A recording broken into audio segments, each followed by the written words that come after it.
19 horas e 31 minutos desse dia maravilhoso, né? Que é o dia 28 de setembro, está fazendo 25 graus aqui em Colégio, né? E nós estamos aqui, né, tratando psicotraumas, traumas emocionais, né? A gente vem falando aí de síndrome do pânico, né, crise de pânico e tudo mais que se relaciona com essa mistura, né, que vem de uma crise de ansiedade. Então, nós vemos que trauma são perturbações emocionais. Trauma é uma ruptura, trauma é uma contratura, trauma é um transtorno. Trauma do grego significa ferida, ferida, tá? E existem, com certeza, vários problemas que podem causar uma ferida emocional e desestabilizar totalmente uma pessoa, tá?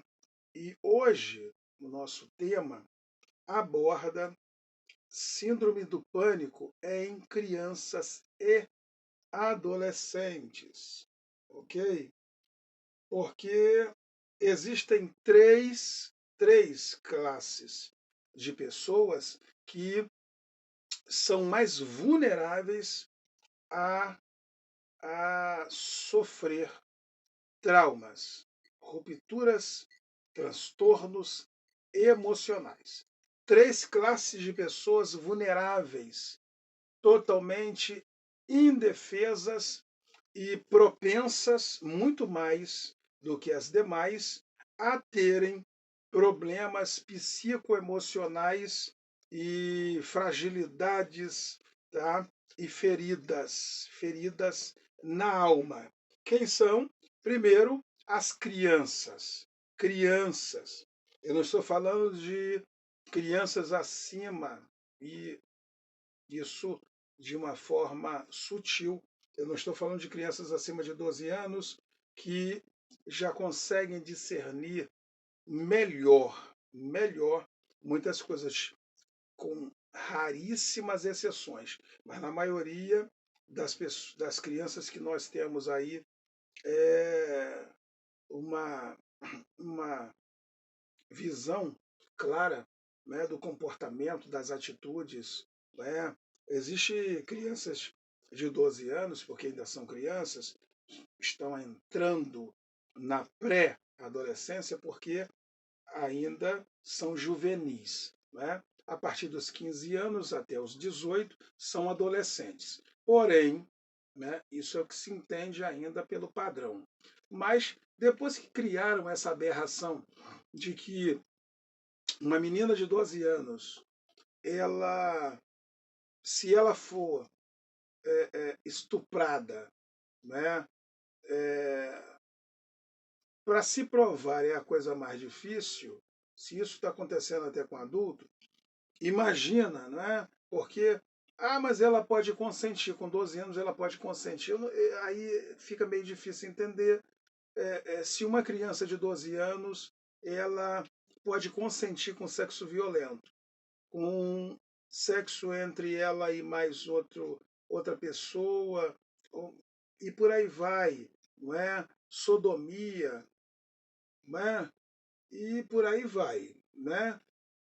Até que ponto isso é normal? Até que ponto isso é consensual? Não é? Para usar uma linguagem jurídica aqui, até que ponto? Não é?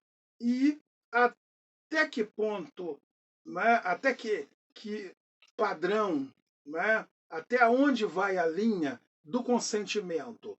Passou daquela linha, já é estupro de vulnerável. E, né, uma linguagem jurídica aqui, tá? Que já retrata, já traz esse aporte e esse suporte para o pensamento.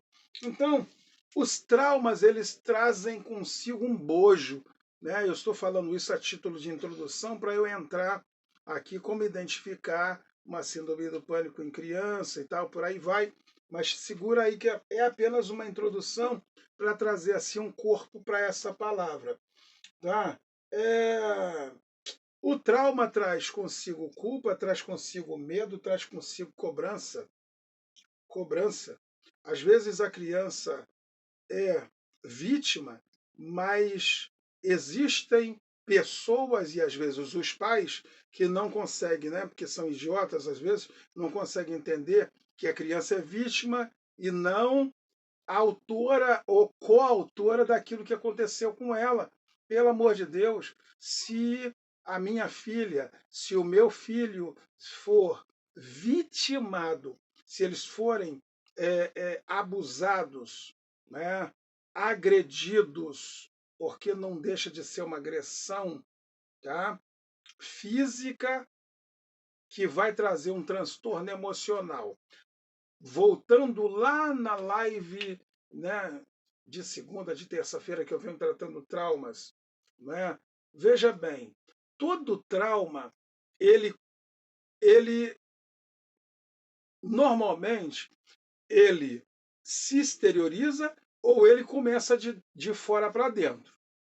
Mas sempre vai ser visível os sintomas fisicamente ou externamente. Não tem nenhum médico que vai dizer o contrário, porque se disser o contrário é maluco, não é médico, tá? E como da área de saúde que eu sou, como psicanalista clínico, eu afirmo e reafirmo, e não é Freud que está falando, não.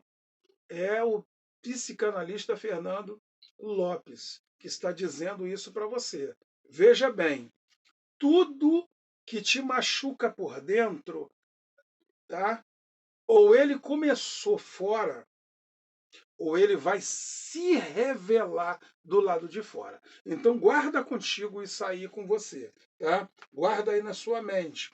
Cobrança, autocobrança, autoflagelação, manchas, manchas, tá? Problemas fisiológicos, insônia, e aí entra ansiedade, medo, fobia, pânico. Olha aí o pânico. Tá? Olha aí o pânico. Imagem negativa de si mesma. Já estou falando sintomas já tá aqui, se você já está pegando a visão. Olha só, imagem negativa de si mesmo. Eu não presto, eu não sirvo para casar, eu não sirvo para ser feliz, nunca vou dar certo e por aí vai. Esses são sintomas, tá? São sintomáticos aí, são sintomas. Às vezes isso inverte. Perfeccionismo. Peraí. Toque, transtorno obsessivo compulsivo. Peraí, não. Peraí, esse livro aqui precisa estar bem certinho, bem alinhado um com o outro e tal. Porque isso aí passa, daqui a pouquinho, vira neurose. Não, a caneta precisa estar bem aqui, não. E ela tem que estar viradinha. Tem que estar viradinha, o relógio precisa estar aqui, né?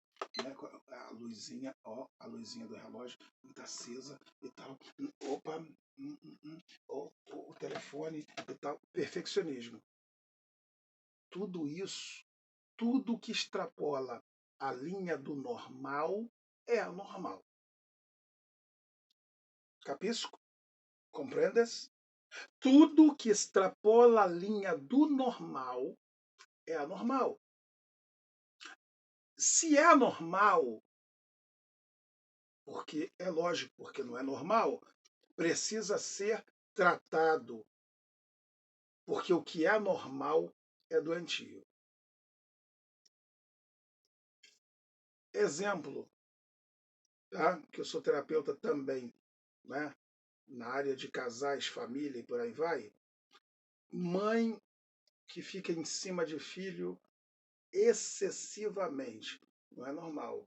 Tem que ter cuidado aí, porque pode haver aí um problema de Édipo nesse relacionamento e Eu vi uma mãe que, porque o filho maior de idade se mudou para ir morar com uma menina em São Paulo, a mãe pirou. Mas o menino é maior de idade, o menino trabalha, o menino vive, o menino se sustenta. Por que ela pirou? Esse é um lado.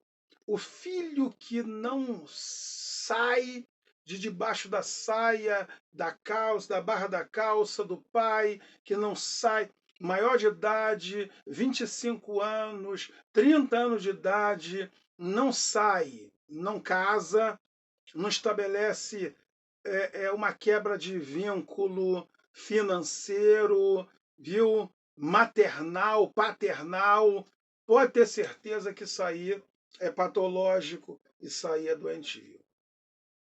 Tá vendo como é que a coisa se estende? Isso começa lá na infância.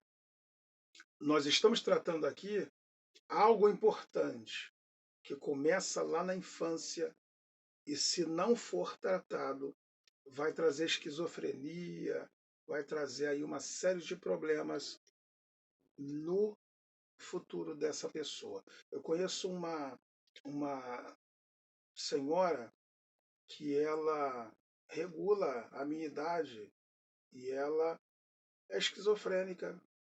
Os filhos bem resolvidos, um casal de filho bem resolvido, moram em São Paulo, estão vivendo bem, tem dinheiro e tal. Ela, uma advogada que já foi uma advogada de sucesso, mas se isolou dentro de uma casa, num terreno, e ali passou a não receber ninguém, nem a própria mãe, e daqui a pouco começou a ter ataque de esquizofrenia, e a hora que ela cismava, ela derrubava tudo que é árvore, a hora que ela cismava, ela já plantava árvore, ela começou a enlouquecer. Enfim, teve um AVC isquêmico, está inválida, e quem é que teve que segurar isso? Seu filho, porque a sua mãe já está tão idosa que não tem condição de segurar. Então pense bem, nada. Esse problema começou agora, depois já de madura? Não. Porque ela passa pela fase da advocacia bem. Ela passava pela minha rua com a pasta cheia de processos. E olha que ela é muito inteligente, muito sábia, desenrolada, mas eu fui sentar com a mãe dela um dia, o problema começou, ela era pequena. Não foi tratado. Sabe o que é isso? É o famoso, tudo bem, depois isso aí se resolve depois com o tempo. Com o tempo melhora.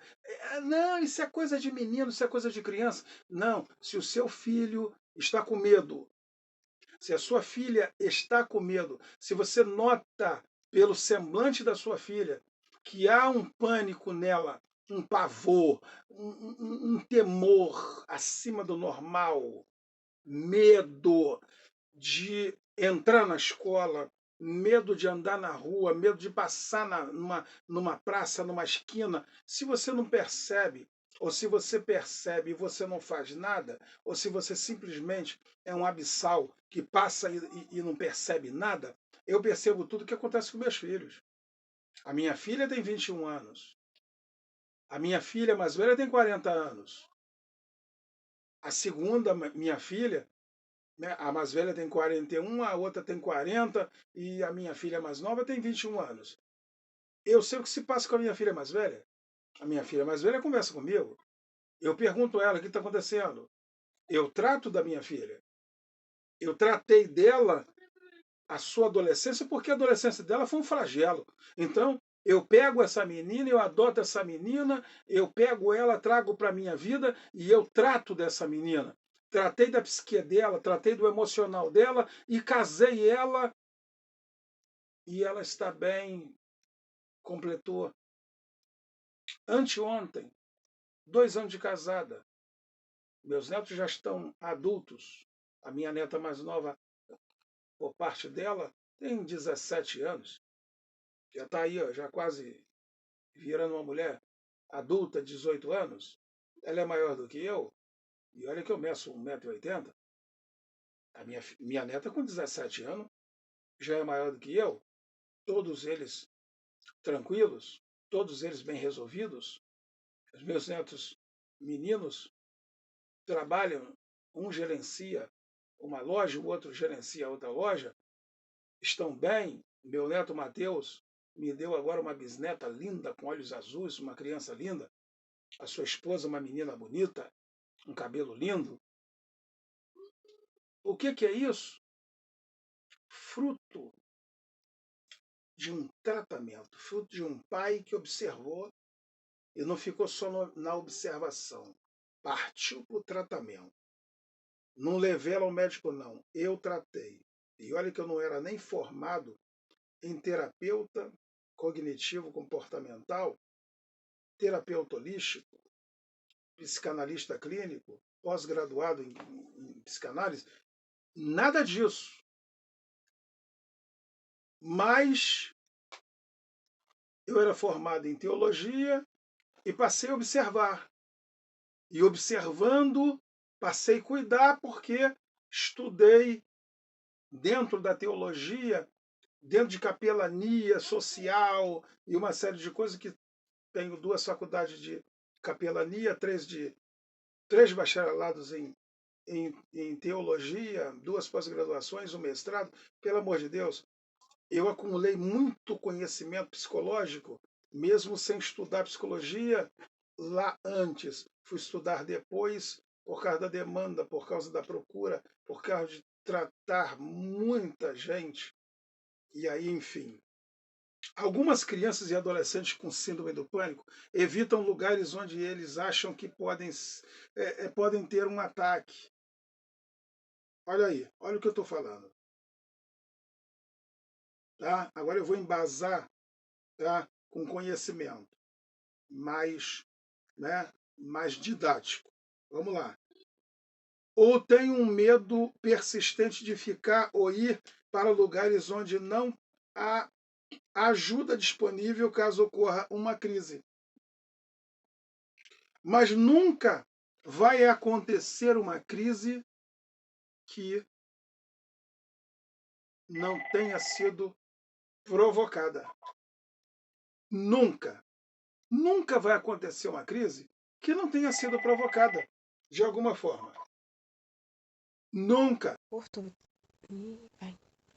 Então, preste bem atenção nisso, que nenhuma, perdão aqui pelo telefone tocando aqui, mas veja bem, nunca alguém terá uma crise de pânico ou de medo excessivo se não tiver acontecido alguma coisa com essa criança ou com o adulto.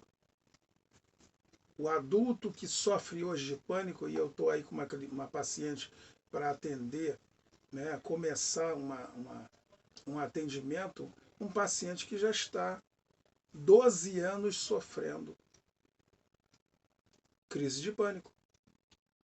Adulta. Adulta. Para pensar, se ela não conseguiu ficar livre disso nesses 12 anos, comece a imaginar o que ela... Poxa, 12 anos.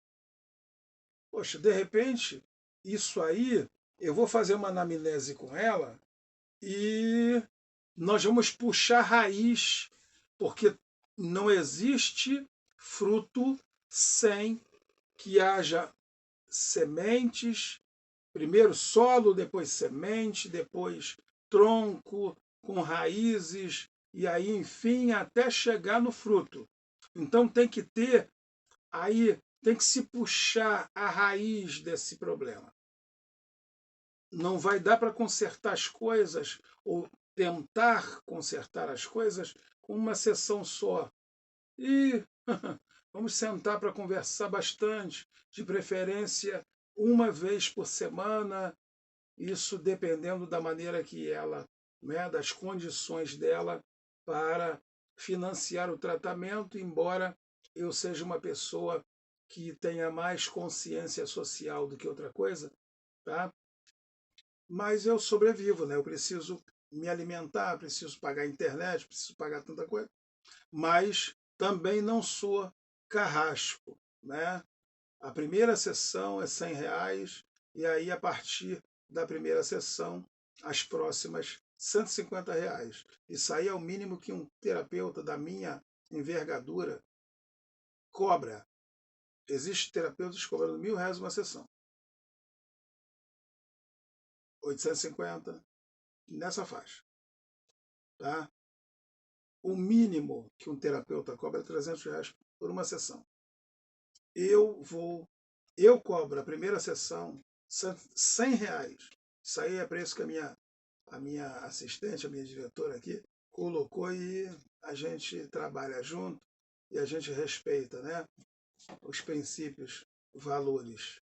Então, ela já tratou com a paciente e a gente vai começar o trabalho. Já estou me preparando já para, né, para fazer a anamnese, já estou com a ficha de anamnese já pronta para poder preencher, né, um formulário. Vamos vasculhar a cabeça, o coração dela, né, família e trabalho, enfim, vamos vasculhar tudo para poder ver aonde está, e pedindo ajuda de Deus para que a gente atinja o objetivo, que é ela restaurar sua confiança em si mesmo e a sua confiança em Deus, porque está difícil confiar no ser humano, não é?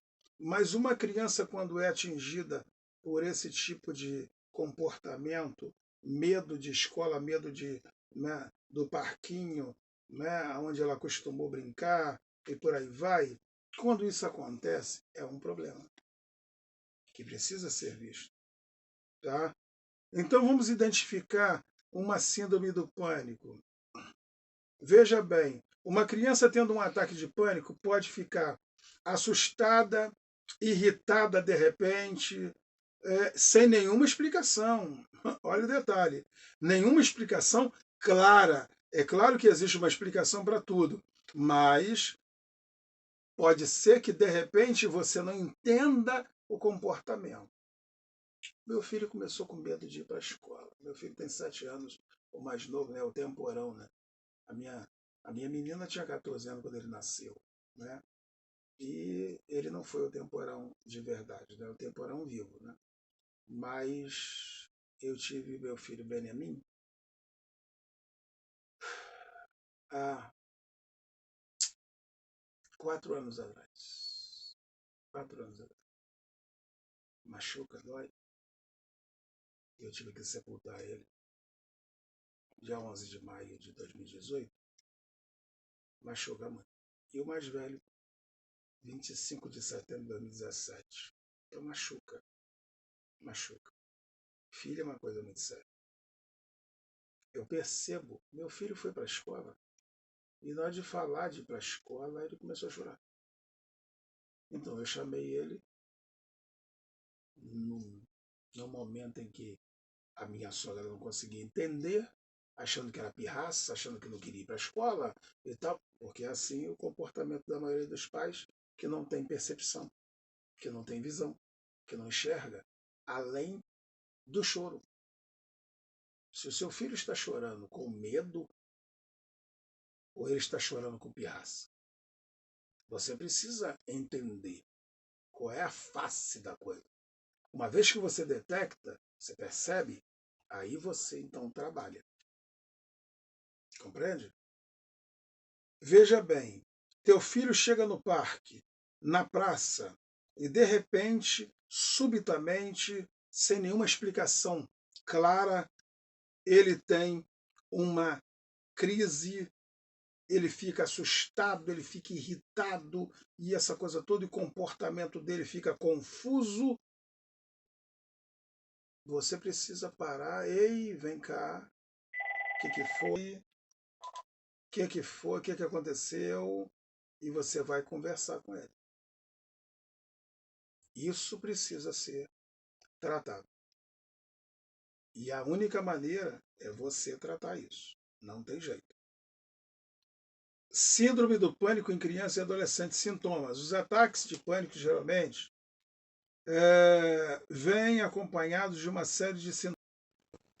Os ataques de pânico geralmente vêm acompanhados de uma série de sintomas que variam de paciente para paciente. Na maioria das vezes, eles se manifestam de repente, sem aviso prévio, podendo se estender durante horas.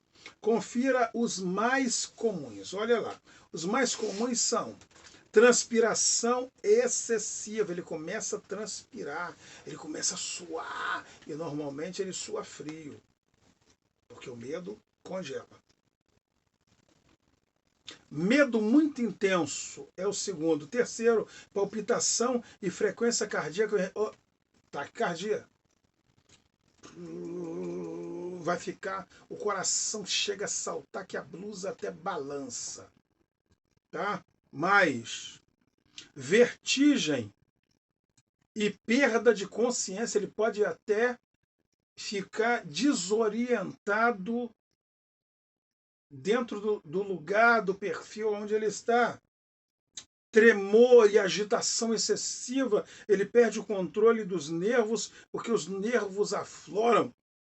Falta de ar, ele vai ter aí uma insuficiência respiratória, dor no peito que mais parece uma sensação de infarto.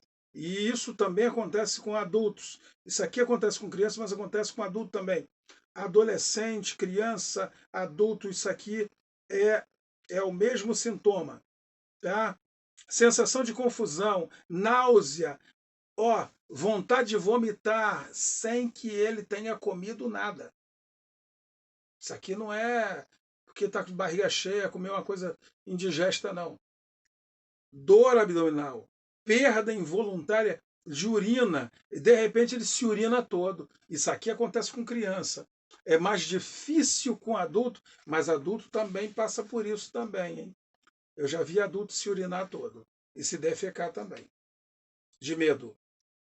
Aqui na rua aconteceu um fato desse aí com um professor de educação física, não é? Coisas. Minha filha está rindo, não é? É desse jeito. Síndrome do pânico versus fobia. A síndrome do pânico é diferente da previsibilidade dos ataques de pânico. Se uma criança tiver um medo previsível, ou seja, ele tem medo de palhaço, tá? Ou uma situação em particular, tá? É normal, isso aí já é previsível. Na hora que ele vê um palhaço ou um bate-bola, ele vai ficar normal. Isso é normal, tá bom? A criança pode ter uma fobia ao invés de pânico. Quer ver uma coisa? O meu filho de 25 anos de idade, se colocar ele dentro da piscina e afundar a cabeça dele, ele tem fobia. Ele tem uma sensação que ele vai morrer. Isso aí já é previsível. A fobia é previsível, o pânico não. Capisco? Compreendes? Percebes? Fobia é uma coisa, pânico é outra. A fobia vem antes, a fobia vem depois do medo. Normalmente, quer ver uma coisa? A minha esposa, ela tem fobia de elevador. Porém, é uma coisa previsível. Como é uma coisa previsível, se for um prédio de 5 andares, eu vou com ela pela escada. Vamos lá no 5º andar, no 4º andar, pela escada, é claro.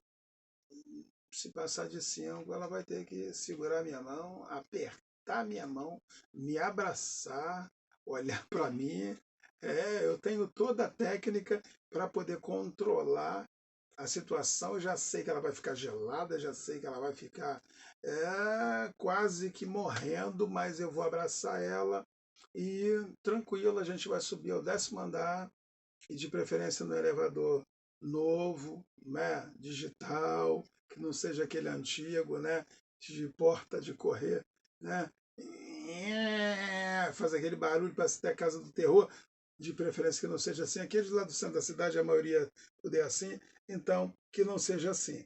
Veja bem, diagnóstico aqui, que eu já vou partindo já para o final, diagnóstico para síndrome do pânico em criança e adolescente. O diagnóstico da criança, da síndrome em criança e adolescente, inicia-se com a exclusão de qualquer suspeita de outra condição médica que possa provocar ataque de pânico, incluindo a fobia.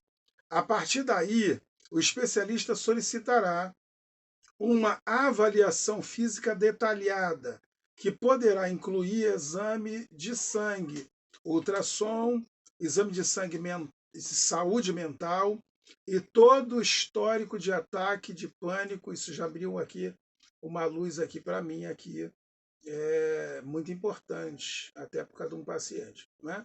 E todo o histórico de ataque de pânico da vida da criança. Como tratar? O tratamento da síndrome do pânico em criança e adolescente, geralmente, é uma condição de psicoterapia, tá? Meu caso, tá? Minha condição, e assistência aliada ao uso de medicamento. Ou seja, eu não recomendo nunca, mas às vezes é preciso que se coloque aqui no contexto um psiquiatra, dependendo da situação, para prescrever medicamentos, tá certo? A psicoterapia é uma abordagem focada em ajudar pessoas a lidarem com suas próprias questões emocionais. A psicoterapia pode ser voltada tanto ao paciente de maneira isolada, como também para toda a família. Dessa forma, o tratamento proporciona uma melhora da comunicação entre os familiares e, consequentemente, eles saberão como lidar com a criança que sofre com a síndrome do pânico. Quando dirigida somente à criança ou adolescente, a terapia pode ajudar a controlar a ansiedade, tá? Viu lá? Nasce lá tudo na ansiedade. E os ataques de pânico através de algumas técnicas. Se você notou um ou mais dos sintomas citados nesse artigo em seu filho, pode ser que ele seja uma vítima da síndrome do pânico. Amém? Guardou aí? O Negão da África passou por aqui mais uma vez, tá? Para te esclarecer, tá? Doutor Fernando com você, tá certo? Lembrando que o céu não está em crise, Deus muito menos está em crise. Deus continua no controle da minha, da sua vida, da natureza, de todas as coisas. Deus fez você para sorrir, para ser feliz, para dar certo, não para viver com medo, isolado e histérico. Deus fez você para dar certo, para ser feliz. Deus fez sua família para ser um aconchego, uma cidade de refúgio. A sua casa tem que ser uma cidade de paz, tem que ser Jerusalém. Deus fez seus filhos, se você tem filho, Deus fez seus filhos para serem bênçãos para a sua vida. E, para terminar, Deus fez você para dar muito certo, para ser feliz, para ser muito mais do que vencedor. Deus abençoe você muitíssimo, mas tem um detalhe, entra lá na minha página no YouTube e deixa lá, assina meu canal e deixa seu like lá, ó. Deixa seu like lá. Deus te abençoe muitíssimo. Shalom Adonai.